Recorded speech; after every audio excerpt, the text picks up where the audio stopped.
اسلام کا نظام قائم کرو. اقیم الصلاۃ، تم لوگ صلاۃ کا نظام قائم کرو.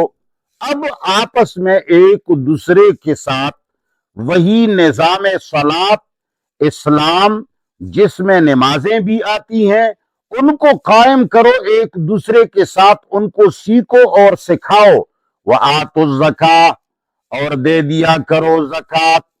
تم لوگ ایک دوسرے کے ساتھ تعاون بھی کرو، اللہ کے احکامات پر عمل بھی کرو.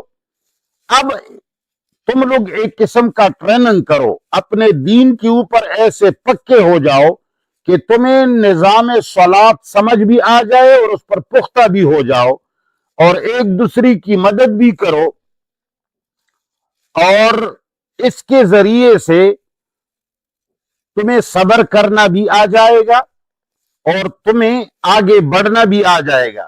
وما تقدموا، اور ہر وہ عمل جو تم لوگ پہلے بھیجتے ہو، لانفسکم، اپنے نفسوں کے لیے، من خیر، کوئی نیک عمل، تجدوہ، اس کو پالو گے، عند اللہ، اللہ کے ہاں، اللہ کے ہاں اس کے بدلے کا یقین رکھو.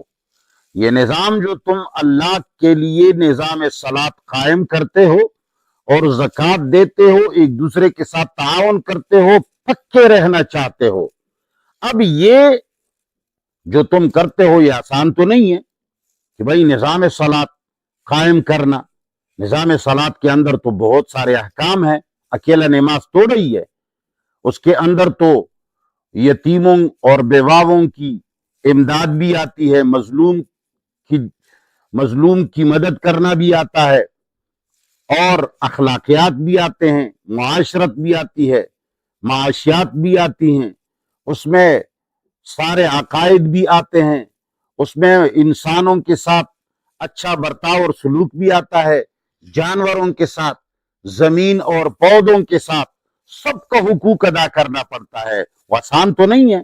اب اگر کسی کے دل میں یہ ہو کہ بھئی کیا فائدہ، تو اللہ فرماتے ہیں وما تقدموا، اور جو تم لوگ آگے بھیجتے ہو، لانفسہم، اپنے جانوں اور نفسوں کے لیے، من خیر، کوئی نیک عمل جو نظام صلاۃ ہے اور نظام زکوٰۃ ہے، یہ جو تم کرتے ہو، تجدوہ عند اللہ، تم اس کا بدلہ پالو گے اللہ کے ہاں، اس کا بدلہ تمہیں یہاں بھی نقد ملے گا، وہاں بھی ملے گا.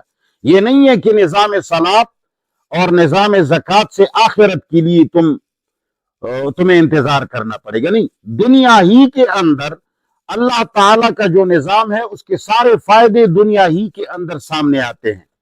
آپ کسی اور کے ساتھ مدد کریں گے تو آپ لوگوں کی اجتماعی قوت مضبوط ہوگی، وہ کل تمہارے ساتھ مدد کرے گا. اب ایک مظلوم کے ساتھ امداد کرتے ہو اور اس کو دیگر ظالموں سے چھڑاتے ہو، تو کل اگر تو مظلوم ہو گیا تو تمہیں بھی اسی طرح سارے لوگ تمہاری طرفداری کریں گے. یہاں کوئی بھوکا نہیں مرے گا، تمہیں دنیا ہی کے اندر اس کے فائدے ملیں گے. ان اللہ، یقیناً اللہ، بما تعملون، ان عملوں کے اوپر جو تم کرتے ہو، بصیر، دیکھنے والا ہے. اللہ تمہارے سارے اعمال تاڑ رہا ہے، دیکھ رہا ہے، یہ نہیں کہ وہ تمہیں دیکھ نہیں رہا. لہٰذا تم یہ نظام صلاۃ اور زکوٰۃ قائم کرو، سب کا فائدہ تمہیں یہاں بھی ملے گا، وہاں بھی ملے گا. اللہ تمہیں دیکھ رہا ہے، کوئی بھی چیز اس سے مخفی نہیں ہے. بس لفظی ترجمہ دیکھیے دوبارہ.